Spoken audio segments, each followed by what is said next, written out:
Hello YouTube, and welcome to this new video that is more of a theory than a new lore video. And since this is a theory, I expect a lot of people will disagree with me on multiple levels, and thus I invite you to write those things in the comments. With that out of the way, let's kick off. Ever since I started playing Skyrim, I have been fascinated by the governmental situation in Solitude. Instead of the Jarl having all the power in the hold, all strings seem to be pulled by the court and the Imperial General Tullius. This of course begs the question, why doesn't the Jarl, Elisif the Fair, have a lot more power, like in the other holds? Is she incompetent to rule? And if so, why is she still in her place as Jarl? Well, to understand this we will need to understand how Elisif actually ascended to the Jarlhood. Jarl Elisif the Fair was appointed Jarl of Hafingar Hold when her husband and ex-High King of Skyrim, Torek, died by the hands of Ulfric, mere months before the start of Skyrim. Elisif was after all his legal heir, and thus inherited the throne of Hafingar Hold. But before then she was, well, just Torek's wife. She used to not do much other than be his wife. She didn't hold any real position of power.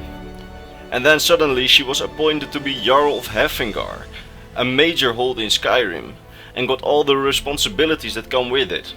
She might have learned some things about governing during her time being the wife of Thoric, but in general she is vastly inexperienced to govern.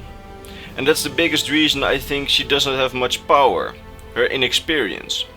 But does this inexperience necessarily mean incompetence? In this case I think it is. In any given circumstances she would have probably, with some training, have become a great Jarl. But there's a problem. The Civil War. While Elisif was appointed Jarl, the Civil War was already sparking and things were going to be pretty nasty in Skyrim. Ulfric was taking holds left and right and the mood was not convening on the next High King. In other words, there was political chaos. Again, I think she would make a good ruler in a lot of circumstances. Just not in this one, during a civil war. In a hold like Hafingar, they need a steadfast ruler, a strong, steadfast ruler.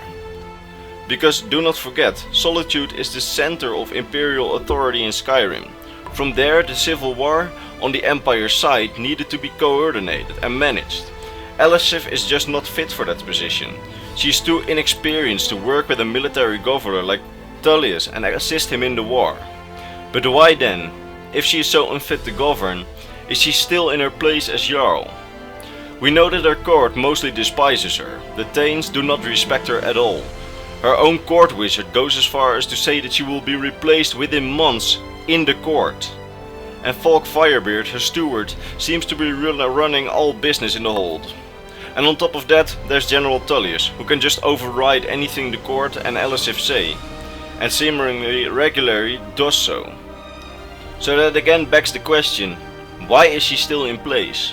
Why does the Empire support her and her claim to the throne to be High King of Skyrim? I mean High Queen. Why hasn't another, more competent person been appointed Jarl at the center of Imperial presence in Skyrim? Why hasn't, say, Falk Firebeard, for example, has been appointed? He could have given a strong image of someone who knows what he's doing. He could have acted as a strong leader and could have been a great asset to General Tullius instead of a liability. Well, there's one thing we must not forget in this, how she came to power. She was the wife of Thoric, and thus his legal heir, since Thoric had no children, and thus she had to become the Jarl. But does the fact that she is his heir also qualify her for the position of High King? This is where things get politically complicated. So let's start simple. With Elisif's claim to the throne, can she claim it? Technically, yes. She is family of Thoric and his appointed heir, so technically, yes, she can claim it. However, the rules state that the throne must be inherited by birth, so that significantly weakens her claim. Another thing weakening her claim is that if a High King is bested in a fair duel by a Jarl, he or she should step down, if he or she is not already dead. They should keep their honor, and thus grant the other person that bested them the High Kingship. So, guess who defeated Thoric? You guessed it, Ulfric. So Ulfric also has a right to the throne.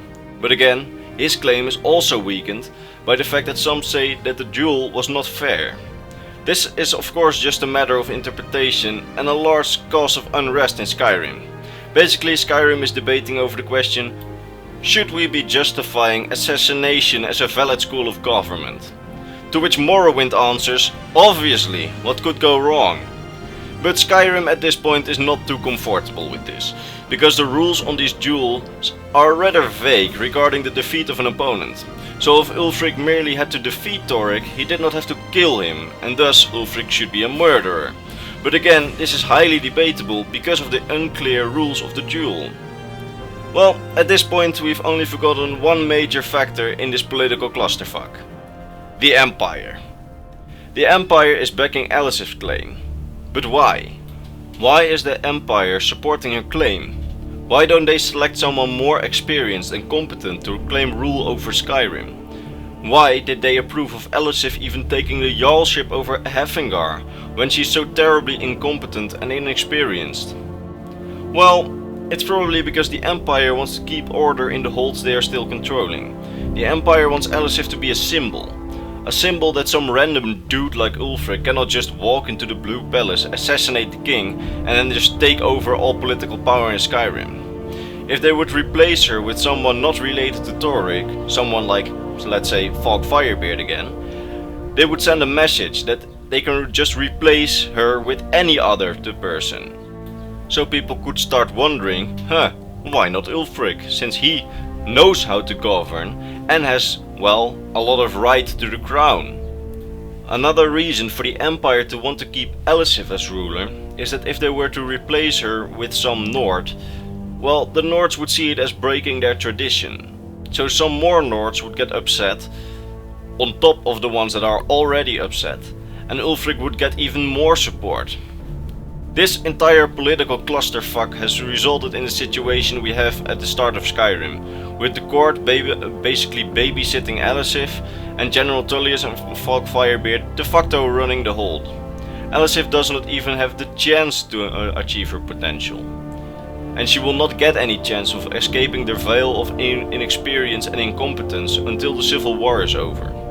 But one thing gives me hope for her. She has been shown making the right decisions in Skyrim that showed her potential as Jarl. For example, when the guy from Dragon's Bridge came to her pleading for help at Wolfskill Cave, she immediately wanted to send a detachment of soldiers to Wolfskill Cave to make sure everyone could be safe. This shows that she had a lot of motivation to keep Hefengar Hold safe. That's certainly more motivation than the people in her court, who immediately blocked her attempt to send soldiers to Wolfskill Cave and decided to send some random stranger who just accidentally walked into the palace instead. Well guys, this was my video on Elisif the Fair and her incompetence. Let me know what you think in the comments below, and also type your suggestions for future videos, because, well, I really need the suggestions. Other than that, if you liked the video, leave a like and maybe subscribe for more content. There's certainly more to come. And if you want to get more involved in the channel or get in contact with me, decide to join my Steam group. The link for that is in the comments. That said, I will see you guys next time.